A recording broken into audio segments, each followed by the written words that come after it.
요즘 백신 관련 이야기가 다시 나오고 있습니다. 최근 감사원 발표를 계기로 과거 코로나 시기의 백신 관리 문제에 대한 논란이 다시 커지고 있습니다.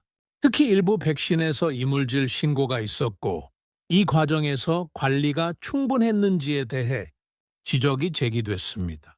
보도에 따르면 곰팡이나 이물로 의심되는 사례가 신고된 적이 있었고, 같은 제조번호의 백신이 계속 사용된 점이 문제로 언급됐습니다. 다만 당시 당국은 문제가 확인된 개별 백신은 폐기했고, 제조 공정 전체의 문제는 아니라는 판단을 내렸다고 설명했습니다. 이와 관련해서 당시 방역 책임자였던 정은경 장관도 국회에서 부족했던 부분에 대해 사과의 뜻을 밝혔습니다. 이 부분에서 많은 분들이 불안함을 느끼고 계신 것도 사실입니다. 특히 과거에는 백신 접종 이후 사망 사례가 보고되면서 사회적으로 큰 논란이 되기도 했습니다.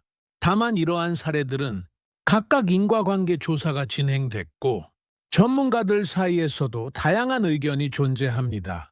일부는 가능성을 제기하고, 또 일부는 직접적인 관련성에 대해서는 신중한 입장을 보이고 있습니다. 또 의료 현장에서는 접종 전과 후에 이물질 확인 절차가 있으며, 현재는 대부분 1인용 방식으로 개선되어 관리 환경도 달라졌다는 설명도 있습니다. 그럼에도 불구하고 왜 이런 논란이 계속 나오는 걸까요?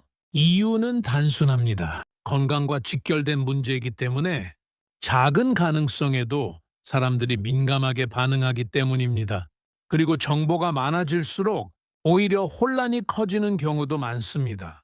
그래서 지금 가장 중요한 건 공포가 아니라 균형 잡힌 판단입니다.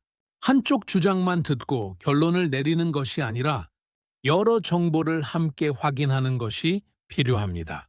특히 개인의 건강 상태에 따라 위험과 이점은 달라질 수 있기 때문에 전문가 상담이 중요합니다. 우리가 반드시 기억해야 할 점은 모든 의학적 선택에는 이점과 위험이 함께 존재한다는 것입니다. 그래서 중요한 것은 무조건적인 선택이 아니라 내게 맞는 판단입니다. 지금 이 논란을 통해 우리가 얻어야 할 교훈은 정보를 더 정확하게 알고 내 건강을 스스로 관리해야 한다는 것입니다. 건강은 남이 대신 결정해주지 않습니다. 지금 이 순간에도 우리 몸은 선택의 결과를 만들어가고 있습니다. 그래서 더 신중하게, 그리고 더 정확하게 판단해야 합니다. 또 한 가지 중요한 점이 있습니다. 백신 접종은 개인의 건강 상태와 상황에 따라 신중하게 결정해야 하는 부분입니다. 그래서 충분한 정보를 바탕으로 개인의 판단과 선택이 중요하다는 의견도 있습니다. 특히 기저질환이 있거나 건강 상태가 다른 경우에는 전문가 상담을 통해 결정하는 것이 필요합니다. 백신 접종 선택은 무조건적인 선택이 아니라 내 몸에 맞는 판단이 중요합니다.